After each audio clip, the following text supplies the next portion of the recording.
everyone knew that radio especially was like really, really vulnerable, which I thought was really interesting because I think actually radio and the internet are closer than you think. The Amber Mac Show on Canada Talks, Sirius XM 167.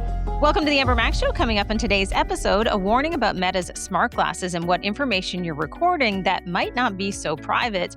Plus, we have an update on Anthropic's fight with the Department of War and OpenAI's conversations with the Canadian government. And we'll also share more about the wearable tech company that just acquired a Finnish-based AI-driven gesture recognition company. And our guest this week is going to talk about how the early days of the internet changed the music industry forever.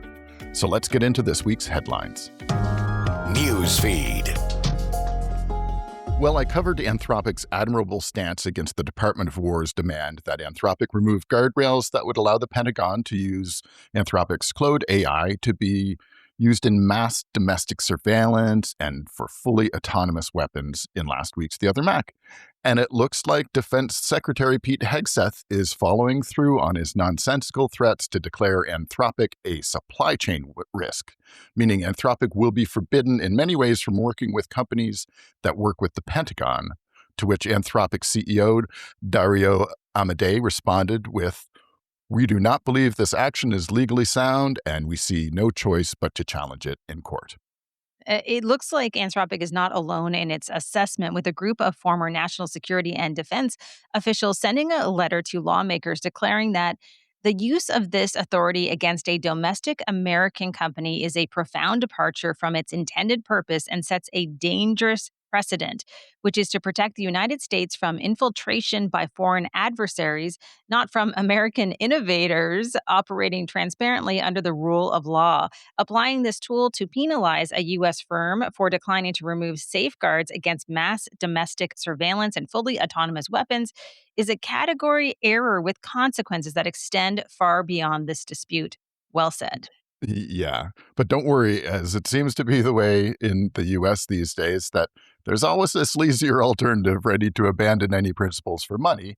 And in this case, it's Sam Altman and OpenAI, who, after saying initially that they were on the same page as Anthropic, decided, nah, forget that, and signed on to replace Anthropic's AI in classified military environments. Thankfully, karma, or perhaps also consumer sensibilities, kicked in, and leading to over 1 million downloads a day for new signups for Anthropic's Claude AI as this happened. So that pushed Anthropic into the top spot for AI apps on Apple's App Store and pushed out OpenAI's ChatGPT and Google's Gemini AI in the process. And in addition to this, London's Mayor Sadiq Khan invited Anthropic to relocate to the city of London, which he says is committed to AI safety and governance. So that's an interesting pitch at the end of that. I saw a lot of people offering to be a new home base for Anthropic, which I think totally makes sense. I've been using Claude a little bit more often these days. I do want to say they do some really, really great research as well, and super impressed with the company. Now, Jeff, I do want to say before we move to the next story that someone did message me and say, well, you know what? Anthropic hasn't always done the right thing. But my feeling is that, hey, it's never too late to do the right thing.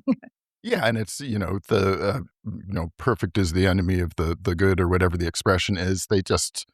They're doing a better job than anyone else in the space, as far as I can see. So at least there's somebody who is on the right side of these sort of decisions. And, again, that doesn't mean that they're right every time they do everything, but it's nice to have somebody who will actually stand up for principles out there. I totally agree. Now, meanwhile, Canada may be making some headway with OpenAI after a virtual meeting with Sam Altman, following previous meetings with senior OpenAI officials that didn't seem to accomplish really all that much. Minister of AI and Digital Innovation, Evan Solomon, said that OpenAI has agreed to a direct point of contact with the Royal Canadian Mounted Police, the RCMP, and a commitment to better identify and review high-risk user interactions with ChatGPT that could have potentially prevented the devastating Tumbler Ridge shooting. Yeah, it's so sad to think that could have actually potentially been prevented. Who knows if it would have actually prevented it, but at least there'd be somebody trying out there and acting on information that they had access to. So I'll have to wait to see what happens before I take too much comfort from that, but at least it moves the ball forward somewhat. And another story we've been tracking is the introduction of age limits for social media. And it looks like Indonesia will be the latest country to do this after Australia totally broke the dam open on this, after which the governments of Canada, Denmark, France, Germany, Greece, Malaysia, Slovenia, Spain, and the UK started some stage of the process of taking similar steps. So that is great to see. It is great to see. We'll talk a little bit more about this specifically, also about what's happening in Europe. But Jeff, you're a dad. What do you think about these age limits? Do you think we should have them and enforce them as well? I don't quite understand why. I think we do. I think there's no. I can't think of a better solution. Is part of the problem. So I think there's something has to be done, and if this is the imperfect solution, then that's fine. I don't quite understand where the age 16 comes from. Um, like you think it'd be adult at that point, but for some reason, sometimes it's 13, sometimes it's 14, 15, 16. So I have no idea where that comes from, but I'm pretty sure there's an awful lot of kids out there who would have led happier lives without access to social media, and I don't think it takes much away from their lives to have it. So to not have it, rather, to have those rules in place. So yeah, I'm looking forward to. And the nice thing is, we're going to get to see what happens. So the problem is that all of the social media companies, just like the AI companies, are like, this would be impossible to do anything about. And then governments go, well, you're going to have to do something about it. And they're like, oh yeah, that's easy. I'll just, so we'll have the chance to evaluate this decision, but some kind of decision needed to be made. So well done, I think, and we'll see the results. I think it makes sense to do it as well. And I think it's a great first step. I also think it gives parents the opportunity to then say to their kids that, hey, you know what? You're not allowed to use these social media sites because there are age restrictions, because we haven't really had that to date. So that's been one of the issues. Parents are just kind of, you know, trying to proceed on their own without having a lot of guardrails in place for the decisions that they make. So I think this helps parents immensely as well. Yeah. All right. So, mentioned a little bit in terms of what's happening in other parts of the world. So, wanted to talk about this story. Europe has been trying to divorce itself from the American tech stack for both privacy and safety reasons for a while. And the latest step may arrive with the new Office.eu open source cloud service that's a fully European alternative to Microsoft 365 and Google Workspace. Yeah, and so that's, servers in Europe, owned in Europe, all that sort of stuff. And again, I'm not sure if that's the right answer. And I think sometimes Europe gets these things wrong. They're really, really, really like making laws in Europe. So, but I think we err too far on the other side of that in North America too often, especially in the States. But it's hard to find downsides in there being more competition for some of the long established American go-tos for some of these services, who've shown as they scale up to a big enough size, they go from do no evil to like whatever Google's doing now. So yeah, part of my reason for feeling this way is just how untrustworthy so many big US tech companies have gotten. And this seems to be spreading to smaller companies as well. And we've seen lots of these stories, but the latest one I've seen is CEO Roy Lee of Cluely AI for meetings was caught lying to TechCrunch about its revenue numbers, saying they had 7 million in annual revenues when they had far less than that. And the CEO, upon being called out about the impossibility of the numbers that he stated, posted that, quote, "This is the only blatantly dishonest thing I've said publicly online," in his formal retraction. And it should be noted that that retraction lied about how all this was uncovered. He's like, I got some random phone call, and TechCrunch is like, no, no, no, we planned this. You knew who it was. So, you got to take his sincerity there with an awfully big grain of salt, I would say. When it comes to misrepresentation, it is hard to beat Meta. The most recent example is an expose courtesy of two Swedish newspapers that found that Meta's AI smart glasses don't reliably have the safeguards and data filtering promised by Meta when it comes to what's seen by human workers employed to improve the service. The team of workers in Kenya used to subsequently analyze the visual data relentlessly collected by Meta's glasses often see users, and Jeff, this is shocking, users undressing, going to the washroom, and even having sexual encounters, as well as being exposed to their bank card numbers, their PINs, and other financial information that is supposed to be automatically obscured by Meta's AI. Yeah, and they in the interview. So this place in Kenya that the Swedish newspaper interviewed, I think 30 of the employees there, and they're like, they Meta says that they blur out people's faces and all this. It's like that doesn't work when it's in low lighting. It doesn't work when people are moving. They're supposed to blur out all of that financial data, and that doesn't work. So it's just crazy how many times we're finding that these AI companies are lying about what their technology can accomplish. So, and they reliably sell the security of your personal information being protected by their software, when in reality, it's being shared, in this case, being shared openly with some poorly paid strangers employed by the very companies lying to you. We know that Meta is facing a class action lawsuit around around some social media stuff, but there's a new class action lawsuit around this. So maybe the chickens are coming home to roost a little bit for this stuff, because Lord knows these companies have been going on for long enough without any pushback legally in terms of consequences for their irresponsible actions. I also think, generally speaking, these smart glasses are probably a bad idea unless it's in certain circumstances. Yeah. Now, Well, at that court, at the social media court thing in California, the judge had to instruct all the people from Meta that, hey, you can't be in here with those glasses recording. You're in a courtroom. You're not allowed to be recording in here. So, and this is serious. So it allows like the casual recording of things that nobody would ever knowingly allow. oh, well, let's dive into the lawsuit. As it states, no reasonable consumer would understand design for privacy controlled by you and similar promises like built for your privacy to mean that deeply personal footage from inside their homes would be viewed and cataloged by human workers overseas. And that Meta made privacy the centerpiece of its marketing campaign because it knew consumers would never buy these glasses if they knew the truth. Yeah, I've been way back to when Google Glass came out. It's always been a little creepy to think that somebody that isn't doing anything with their hands, doesn't obviously have like a camera or anything going on, can just be looking at you and recording your conversations or stuff like that. So yeah, I find the glasses pretty sus, really. But let's close up with a couple of more positive pieces of news. First up, the Aura, is that how you pronounce it? Aura, it's Aura? Aura. Aura. Aura. Okay. The Aura smart ring company has just acquired an AI gesture recognition company called DoublePoint. And that seems like that would be a great way to add additional functionality to a device that, being a ring, doesn't support a lot of conventional user interactions.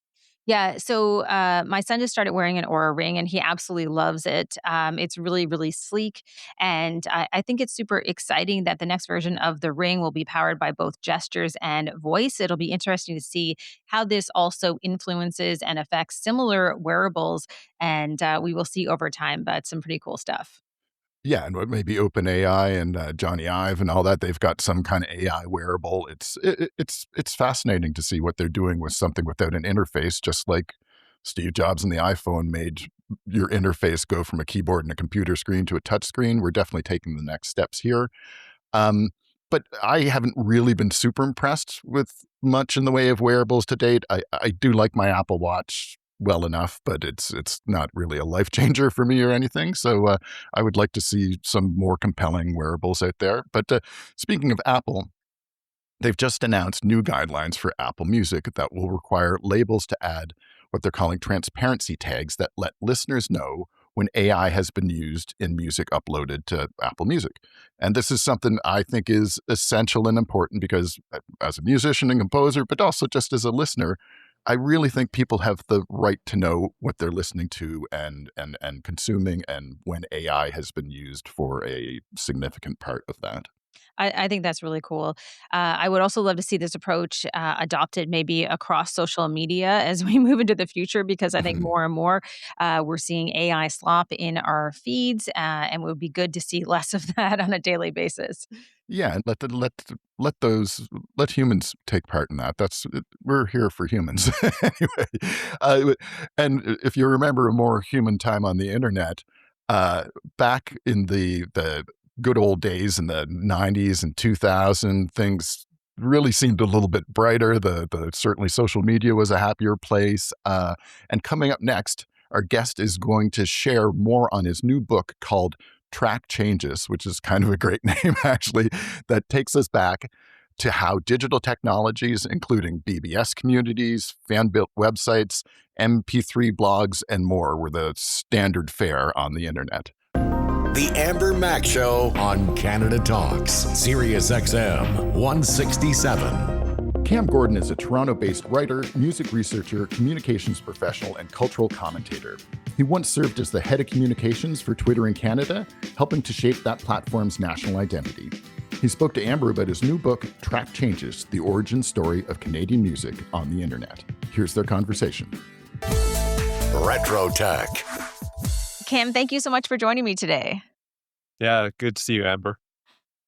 This was such a fun read. I read it all in one sitting because it felt like this amazing trip down memory lane. And it was kind of refreshing in many ways because I think we're living right now in the present. And even yesterday feels like a long time ago. So let's kind of start there. Why did you decide to write a book about the history of the internet and music?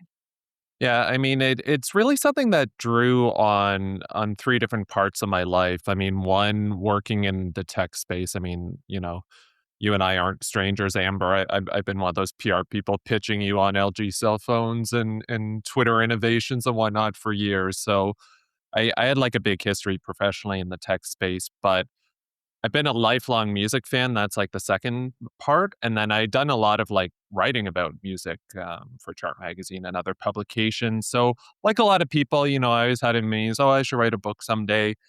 And then it was partway during my tenure at Twitter, like just it really dawned on me how kind of fleeting a lot of these like tech eras are. And working for a company like Twitter, there's so much time and reflection on the social media space and tech and large and sort of its influence on how we live our lives and communicate with each other. So yeah, the idea just sort of like came into my head. And then for Canada specifically, it's also, even though nothing in the book I'd say is obscure, this is all lived history that we share. There's actually not a book like this. And there was never like a singular narrative about, how Canadian music fans and record labels and everyone, we all really reacted to all these tech changes. There wasn't like a singular history. So more than anything, I see this as like, sure, it's a music book, it's a tech book, but it's also a book about cultural history in Canada. And I thought there was a gap in the market. So I started jotting it down. It's like, yeah, I think this is a book.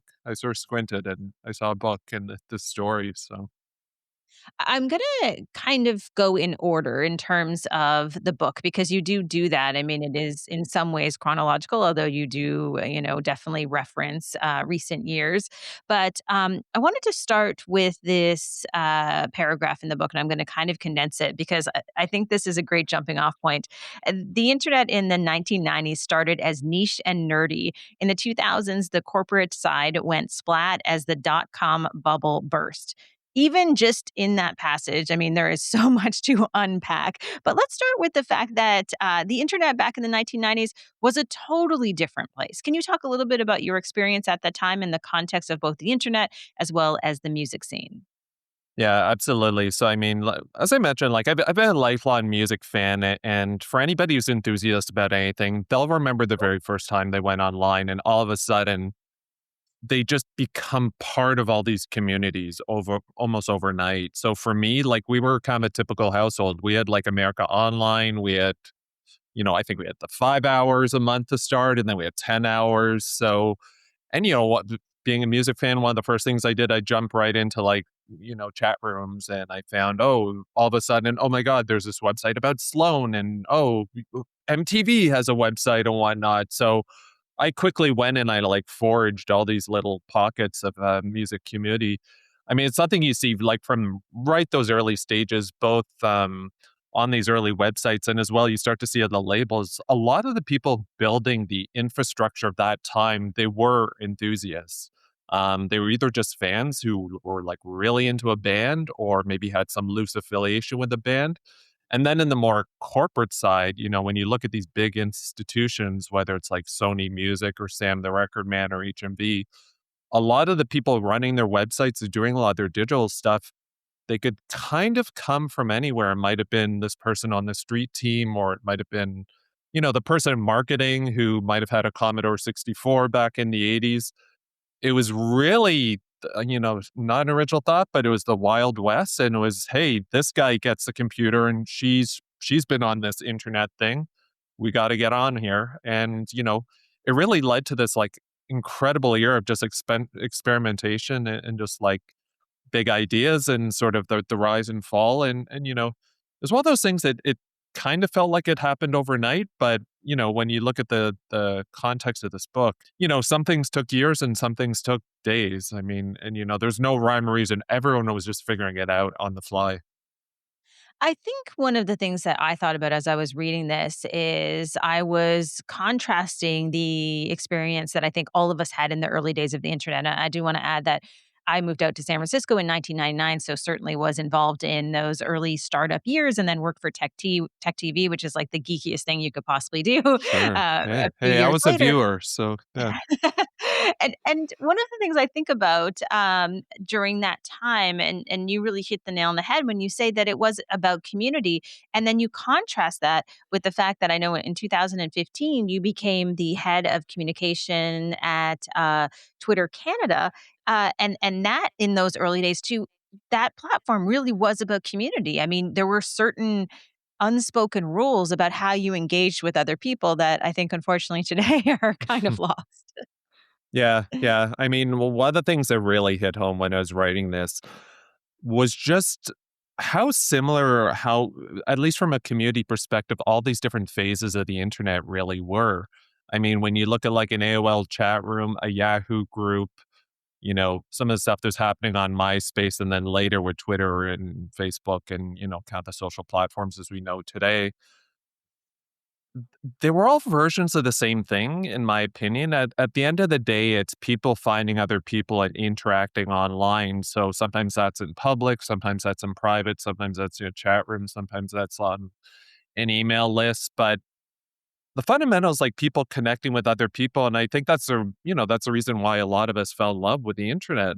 Um, as it is. And, with that comes a lot of problems because people are complicated, as we know, and the internet is, really became sort of this in like hypercolor, this distillation of like humanity. And some people are just along for the ride, and some people are there for nefarious reasons too. And, even though, a lot of people sort of bemoan what the internet's become, there are versions of that sort of thing back in the 90s too. I mean, as soon as people could connect online, you got into things about like privacy and abuse and, cybercrime and like all these things too. So that's kind of nothing new. They obviously became more and more sophisticated as these platforms. But, those core things I think haven't changed that much because it's all ultimately about human behavior. And, getting back to music, it's about like showing enthusiasm for whatever you're into. And like music is the perfect thing because I think it really aligned well, fan communities with what the internet could offer.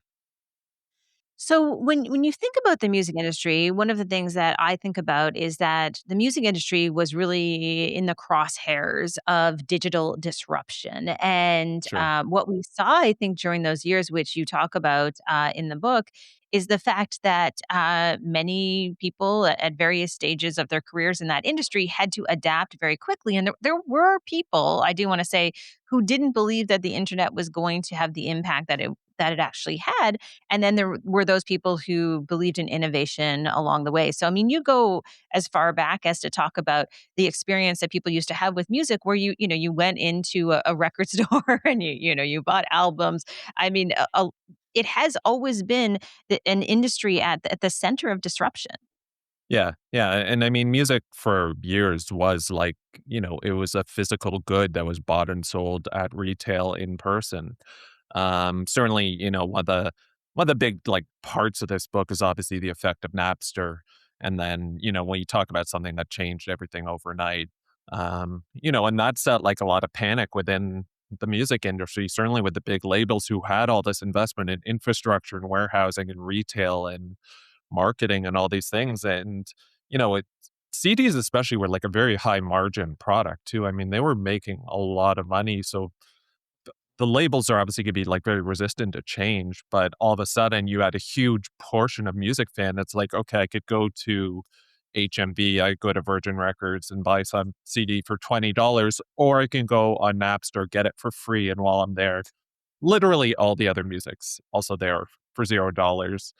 And for a lot of music fans, that's enough too. So, like, for Canada especially, like, I think this book is like particularly, like, Canadian history too, because it's how are the Canadians reacting to Napster, to the iPod, to all the stuff happening in the US too, and sort of doing catch up and also having our Canadian versions of this thing. So, like, there was Pure Tracks, which was kind of our version of iTunes, and, there's many, like, different versions of this, how are the Canadians keeping up with all these, like, huge things happening in the US? And we see that across the tech space. That's not just a music thing, as we know. One of the other tipping points I think was in the mid 2000s. When you think back to that time, we saw, of course, the introduction of the iPhone. iTunes started to take off. How do you think that what was actually really just a smartphone revolution in the beginning of it? How did that change music here in Canada and around the world? Yeah, well, I mean, I think for, like, Canadian musicians, it did really coincide with you were seeing a lot of Canadian artists getting notice where they probably wouldn't have before. I think of a band like Broken Social Scene, which a really key moment for them becoming, you know, global indie rock superstars was a really strong review they got on Pitchfork Music, which at the time was a real tastemaker. And then also it can't be undersold the effect of music blogs as well and like MP3 blogs. There's a couple. There's a whole chapter about blogging, and when you look at blogs that were coming out of Canada, Chrome Waves out of here in Toronto, and then Said the Gramophone out of Montreal. These were blogs sharing MP3 of both Canadian bands and international bands that had this global audience. So all of a sudden, it didn't really matter where your blog was from. If you're posting MP3s, you're a popular blog. And then there were also like blog aggregators like the Hype Machine. Well, all of a sudden, there's this really organic star system that was, making superstars out of bands that could have been totally unknown otherwise, which again is not that different from the machinery of the record industry as it were, except there was a lot of like autonomy for the fans to really, pick and choose who they thought should get elevated too. And, you saw a lot of, frankly, like a lot of atypical and more underground artists getting really, really popular in a way that was very organic. Now, obviously, social media came in shortly thereafter. I do think it became probably closer to, more traditional like marketing and certainly a lot more savvy and a lot more money. Um, but especially in that latter half of, the 2000s, you know, a lot of stuff was happening like at the subterranean level too. And it was a really incredible time before like social media too. And I say that as someone who used to work for one of the biggest social media companies, but that middle ground where like everyone's on the internet, but everyone's not on social media. I think that was like a really special time on the internet because it still seemed they were like, you still had to put in the effort to like find your communities and whatnot before just everyone and their mom and their dad is on Facebook, which happened a few years Literally. later. Yeah. Yeah. Uh, when you think back to that time, when you're talking about, kind of the mid 2000s, who were some of those artists that were embracing this idea that the internet was going to change the way that fans had access to music forever? Yeah, I mean, there were a few. I mean, and I'll say this, there were some, like, really unlikely names, I mentioned them in the book, a band, like, from Toronto, the Cowboy Junkies, who were not a new band at all, and, like, were very traditional. They were, like, sort of, they got their big break because they were on, like, Saturday Night Live, and they did, like, a Lou Reed cover. Um, but then they realized very quickly, even in the late '90s, that, oh, we can actually sell our music directly to our fans and also our merchandise. And they actually, like, really mobilized really, really quickly, but, like, in a really unexpected way. And then, you also start to see these other bands that just really quickly saw the value of going viral. So, like, a band like Weezer or like OK Go, in the early days of YouTube, they had some really iconic videos that were just, like, very shareable and almost, like, tapped into web culture. And then it's sort of just, like, at the tail end of the era covered in the book, but MySpace came in, and that was a big discovery. I mean, most obviously, Justin Bieber discovered on MySpace, where he really seemed like an overnight sensation. And even how that happened, like, when I was researching the book, I was trying to remind myself, "Oh, yeah, he was sort of discovered," and then Usher came in, and he was putting his videos on YouTube, and it still doesn't really make sense how that happened so quickly for him. It's like he's literally just some kid from Stratford, Ontario, and sure, he's talented and he's cute, but that happened so quickly. So, like, that was possible. It was possible just to get noticed, and why that happened, like a lot of things on the internet, it's kinda hard to pinpoint any one things, but it can go viral, in the blink of an eye. And even prior to like, that's really early days of social media as we know it for Justin Bieber, but, he became very quickly almost the biggest artist on the planet. And again, there was no playbook for that either. I I think Justin Bieber had a bit of an advantage at the time because there were not as many young people putting their music out there. I mean, certainly that has changed over the years, and Sure. that's kind of the norm now. There's lots of people discovered on TikTok and YouTube, and the list kind of goes on from there. But it was easier in those days to get a larger audience more quickly compared to today, where the internet and algorithms, I think, have totally changed the game for a lot of people. Yeah, yeah, and you'll see a common thread with, like, a lot of these technologies or these platforms we're mentioning, especially like MySpace, the iPod, Napster. When you look back, they were so short-lived, really, that the iPod especially is one that I kept on coming back to, where I really feel like it was announced in 2001. The first iPhone was announced in, I believe, 2007. So it's kind of a 6, 7-year period before even the iPod went down on the other side. And to say, the iPod and just, streaming, like, digital music, its effect on the whole industry was immense, and the iPod especially, but it didn't really last that long. And I think it was really once everyone started to get iPhones and smartphones, which is kind of just outside the scope of this book, that was really the end of days for iPods and Zooms and all the MP3 players. And I mean, you probably remember towards the end, like, almost everything was an MP3 player. I remember having just, like, USB keys where you could, like, plug in your earbuds, and you could, like, listen to, like, music anywhere. Just like, all of a sudden it wasn't that sophisticated, and then everyone gets a smartphone. It's like, okay, now we're gonna say goodbye to the iPod. It seems like it just got here, but the world turns again.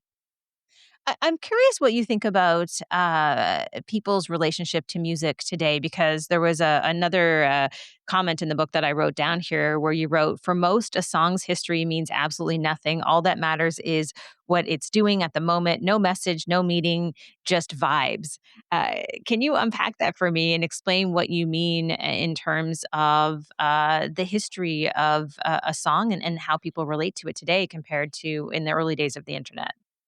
Yeah, I mean, those sort of, existential thoughts I put together, I would say those particularly apply to newer artists too, who honestly just didn't come up in the time of physical media and don't have, the benefit of just like years of people able to like absorb and reflect on the music. So that's not to say, someone like Billie Eilish or Chappelle Roan or, people like this aren't beloved because like clearly they are, but they just grew in such a time of accelerated culture that I think so much of what new artists and I don't envy them is just reacting to what's happening and staying in the news cycles.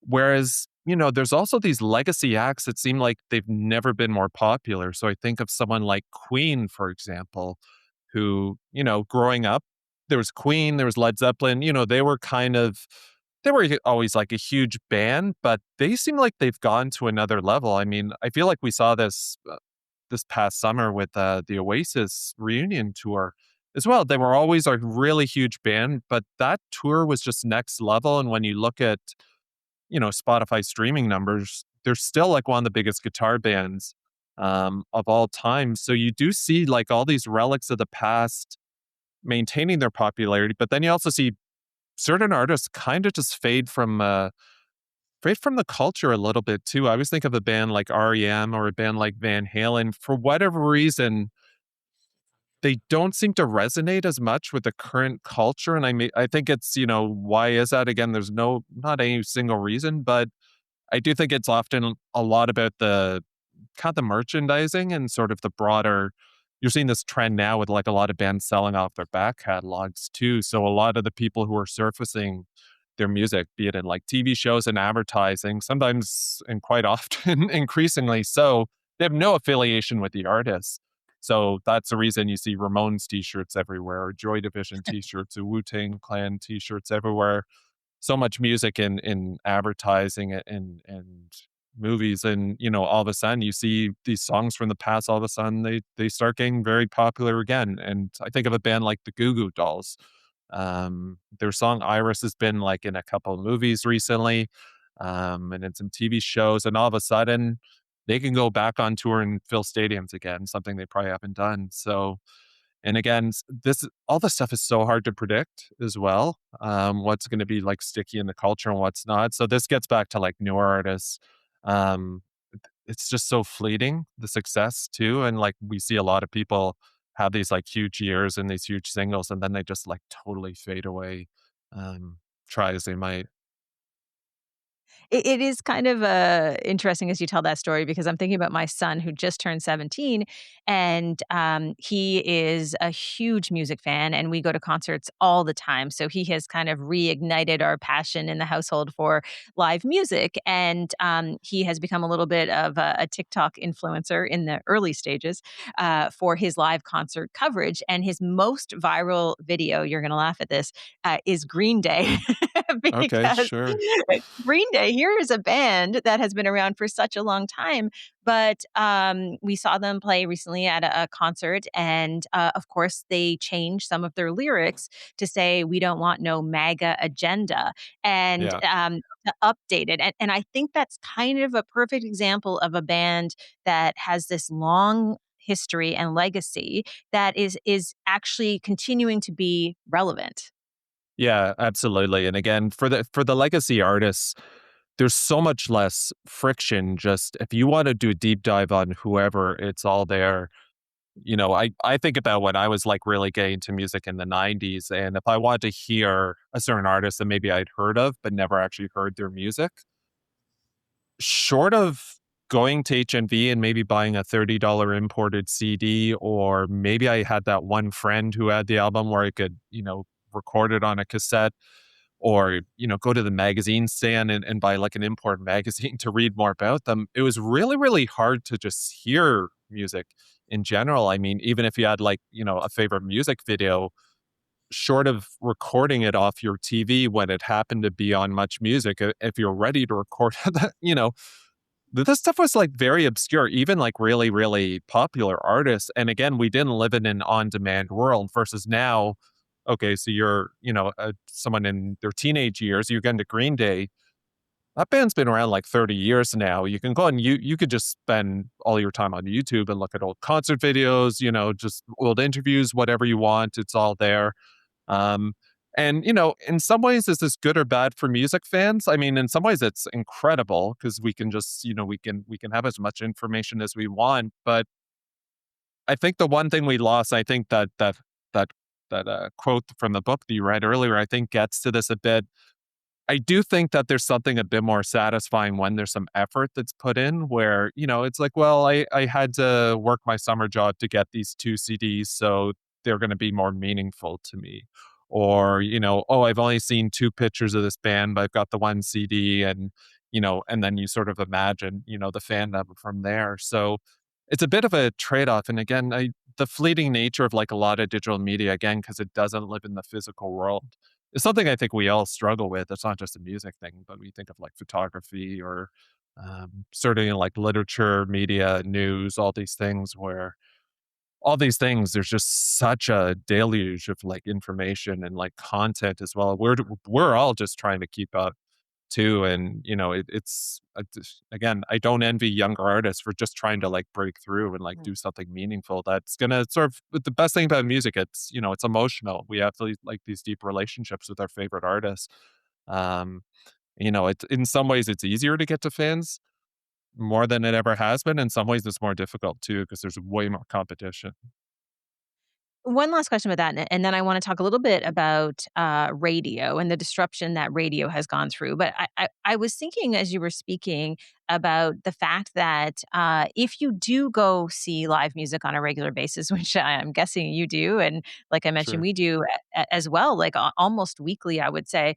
The reality is that I think there is this return to those experiences because we've spent so many years with our faces in our phones, and when you go to one of those events, especially with young people, and you see them out, packed, person to person in stadiums with thousands of people and just enjoying music, it to me feels like the most important, purest sense of connection that I certainly have had over the past decade. What do you feel about the fact that in some cases I see that concerts are kind of having this comeback for this younger generation?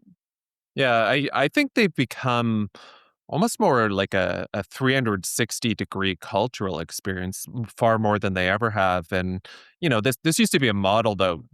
I just think of like the Grateful Dead. I mean, there's always sort of the vision of the Deadheads, caravanning across the US and they were setting up in the parking lots and they're tailgating and they've got the tie-dye and they've got, the organic grilled cheese sandwich and all the things. Um, I feel like you see a version of that with a lot of especially like big stadium and big arena concerts where fans are dressing up. There's often like a pop-up shop or something. There's special merchandise. So I think, like, to their credit, I feel like the artists and the record labels, they've done a really good job of making like concerts kind of more of an event all around. And obviously they're looking for opportunities to, give fans an opportunity to, photo opportunities, grab video, share with their friends and whatnot. So it does become this thing that's, it's very much tailored to the social media world we live in too. But to your point, there's still no substitute for being in a room with other people and the energy that a concert can give, and the fact that you can also document in real time. Like I know we all have opinions about people holding up cell phones at concerts, and I've been to a few shows where they make you put your cell phone away. They put in like a locked bag. When I saw Jack White a couple of years ago, that was the first show I'd seen where they're like, okay, you get your cell phone back at the end of the show, which is a different experience. But you know, especially given how expensive like live music can be, I think creating these other touch points for the fans too, and like really helping it pull it into the digital world, I actually don't think is a bad thing. Because again, these are like it or not, these are our digital mementos of everything we do in our lives, and certainly the concerts we go to. And I think that's partially why they can justify these high ticket prices now. They have to give something more than the 90 minutes that the artist is on stage. Absolutely. I think too, just in the context of having people recording some of those concerts, and I see this with my son. He'll announce that he's going to a concert, and people ask him to record certain songs or send clips, and they're really excited because they don't live in downtown Toronto. They don't have access to maybe some of these bands, and so they kind of follow along on this journey. I am all for that. I mean, that's another point of connection, and I think building community around something that is, pretty pure in terms of a love of an artist or music as well. I wanted to ask about radio just for the last part of our conversation because you did a chapter on that, chapter 8, and it's interesting because actually now that I think about it, just the fact that we are having this conversation, which will air on Sirius XM, but is also a podcast, kind of speaks to the state of media and the evolution of radio. And one thing I didn't realize at the opening of this chapter, I do not remember this, but I didn't know that Norway rang in the new year in 2017 by pulling the plug on FM radio, part of an innovation push in the country. Can you tell me a little bit more about that and why you decided to start with that story? Yeah, I mean, I thought that was a really good anecdote because everyone knew that radio especially was like really, really vulnerable, which I thought was really interesting because I think actually radio and the internet are closer than you think because radio was, one of the few mediums that was real time in terms of, if there's breaking news or something's happening in the world, you know, in the 70s and back, even in the 80s into the 90s, if something was happening, you turn on the radio, that's going to be your quickest news source because it's faster than newspapers, it's faster than, broadcast television. But at the same time, I think it was really vulnerable, especially on the music side, because again, once Napster happened, once iTunes happened, once the iPod came out, music very quickly became almost fully on demand. Um, it's even when you think back to something like a Walkman or a Discman, like those were not really that portable. I mean, those of us of a certain age will also remember even something like CDs that had like a lot of portability. Even to take CDs in your car, you'd have these weird like CD changers in your trunk, or you'd have the CD wallet because kind of the jewel cases were kind of clunky. That there was sort of some friction to even taking your music with you. Um, but yeah, I mean, with radio specifically, I actually think the early radio websites were really, really well done because I think one thing that I really enjoyed, I grew up listening to a lot of CFNY here in Toronto. It actually put like a face to a lot of these voices that we'd hear on the radio, which is something we never saw before. And I think of CFNY. There's a lot about them in the chapter about radio. They were having photos from in their studios, and it really gave, it gave you like behind the scenes look at how this worked for someone like myself that like was really, really obsessed also with how the media worked. Um, that was really cool and seeing, oh, that's what Alan Cross looks like, and there's Martin Streak, and there's Kim Hughes, and all these people that were formerly just voices to me, but it also became really, really challenging and in this weird way, and we saw this, the website of your favorite radio station and the website of your favorite newspaper and Yahoo and Canoe, they all sort of started to look similar too, and that's a climate we see in this current day where whether you're like, let's think of like a digital first platform like Axios, for example, its competition is the New York Times, but its competition is also, 680 News in Toronto. It's just anything that's on your screen is competition. So I think for radio stations like newspapers, like TV stations, they need to figure it out really, really quickly. But I do think they sort of got 24-hour news cycles a lot quicker than other platforms. So I think, again, the enthusiasts that were working for the radio stations, I think they were at least in that headspace a bit more than other people in the media. But again, they were figuring it out on the fly too. So, some of the early radio station websites were awesome and some were completely terrible. I won't name names. It was a mixed bag, but it's Aussie. It's so much fun. I'll say also like an MVP of this book was the Internet Archive, where I was able to dig up a lot of these like really old websites and revisit just what people were doing back then. And again, there's a lot of surprises of just how functional some of these websites still were. Like, it was pretty amazing. It could be like from 1995, 96. They still work. Some of them still look pretty good. Even the nascent web design, it holds up. Last question for you. I would regret it if I did not ask you about modern day Twitter, because we have known each other for a long time, but it is fair to say Hmm. we probably the most when you were head of comms at Twitter Canada. You were probably saving me from some situation that I was having on Twitter at the time. Chances are, chances are.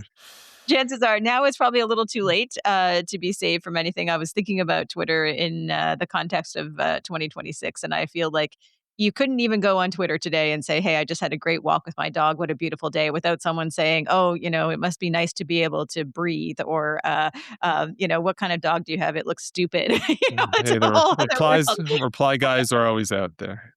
Yeah. Be So, well, I vigilant. mean, Yeah. what do you think of where we're at today with Twitter? And I mean, are you on it? Are you just a voyeur like some people, or Yeah. what's I'm happened? definitely yeah, I'm definitely a lot more of a lurker these days on I guess the platform formerly known as Twitter. Honestly, it's been I guess about 3 years, 3.5 years since I've worked there, and since they decided they didn't want a comms team anymore.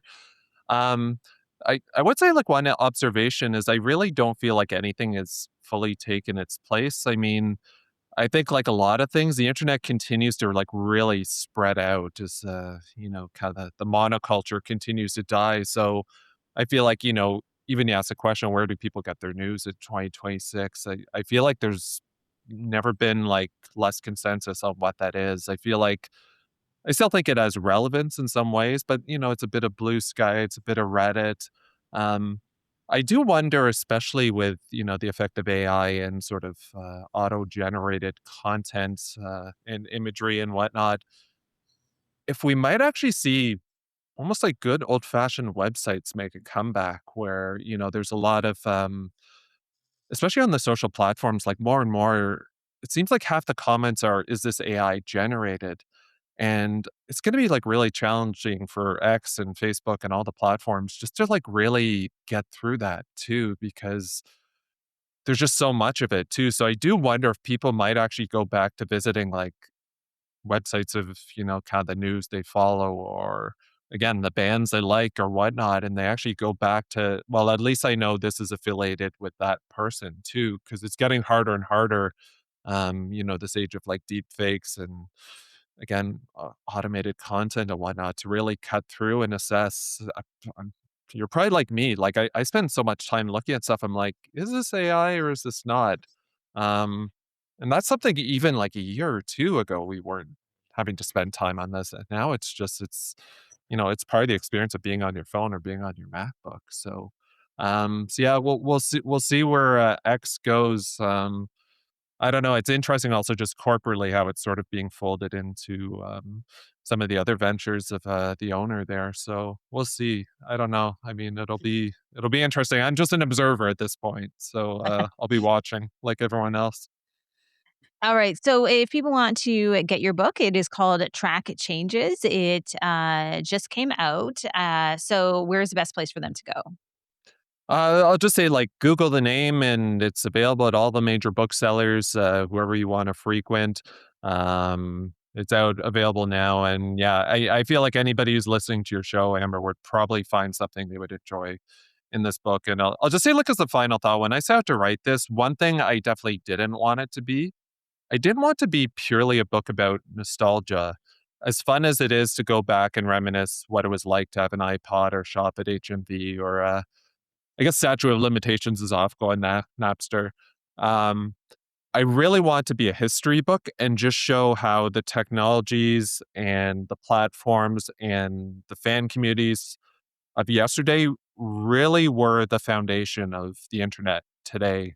And again, I feel like certainly a lot of the behaviors and a lot of the use cases aren't that dissimilar from like the technologies we use today. They were just a lot more basic back then, and it was just new. Like, we knew nothing else. At least now we can learn, from all those platforms, and it's like everything else on the internet. You just keep building on top of, one another, and, the platforms we use today too, like, they're all gonna change. I mean, I just hope this podcast is available long term, so I'll have to download a copy too to for posterity.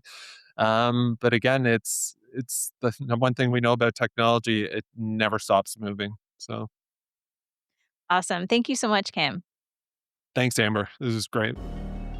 Thanks so much for listening to this week's episode. We've got an exciting month of interviews coming up on the show in the weeks ahead, including a conversation with the godfather of AI, Geoffrey Hinton, and a discussion with David Pogue, the author of a new book called Apple, The First 50 Years. I'm looking forward to both of these conversations. I'll also be sitting down with one of the authors of another new book called Democracy's Second Act. In other words, we have lots in store for you for the weeks ahead. Remember, you can find all of our segments over on YouTube at Amber Mac, including the other Mac, our headlines, and lots more. Thank you so much for listening, and we'll see you soon. You're listening to The Amber Mac Show on Canada Talks, Sirius XM 167.